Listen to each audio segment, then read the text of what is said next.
आरंभ है 2 दिनिया उपकूल समराभ्यास सागर कवच 2 नाम समराभ्यास 2 दिन धरी चलने बेले एथिरे ओडिशा पुलिस कोस्ट गार्ड वन विभाग मत्स्य विभाग सामुद्रिक पुलिस गुइंदा विभाग आदि विभिन्न सुरक्षा संस्था सामिल होइछन्ति।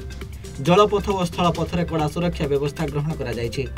ब्लू टीम और रेड टीम भावरे 2टी टीम गठन करा जाय रेड टीम समुद्र भीतर को यात्रा करिछि। विभिन्न विस्फोरक सामग्री सहित रेड टीम उपकूल सीमा को जलपथ दे आसवा चेष्टा करुवा बेले ब्लू टीम सेमानकु प्रवेश कराई न देबाकु चेष्टा करुछि। तेबे समुद्र पथ दे आतंकवादी अनुप्रवेश करिवार यथेष्ट संभावना थिबारु एपरि सागर कवच समराभ्यास प्रतिवर्ष 2 थर पारादीप ठारे करा जाउछि।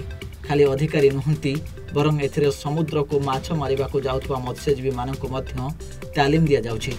समुद्रर संदिग्ध बोट देखिले मेराइन थाना को सूचना देबाकू सेमानकु कहा जायछि।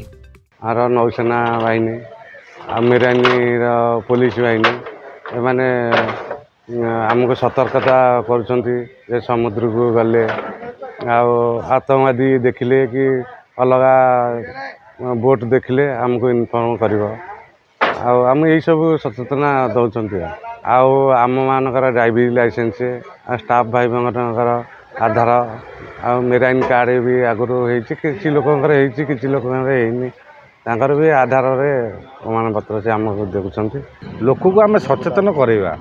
समुद्र भितर माओवादी सन्त्रासवादी एमाने प्रवेश करती तेणु भारतीय तटरक्षी बाहिनी वर्ष को 2 थर सागर कवच नाम समराभ्यास करती।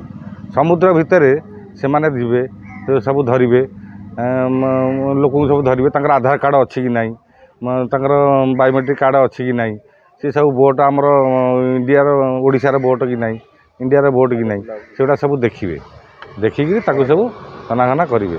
26/11 मुंबई आक्रमण पर प्रतिवर्ष उपकूल में समराभ्यास करा बेले जलपथरे किभली बाह्य शत्रु प्रवेश न करिवे और उपकूल जनबसती धनजीवन सुरक्षित रहिबो ताहा हेउछि एही समराभ्यासर मूल लक्ष्य।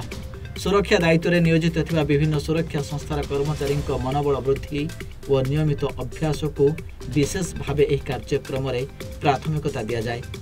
पारादीप सुमंत स्वाईं रिपोर्ट सूचना टीवी।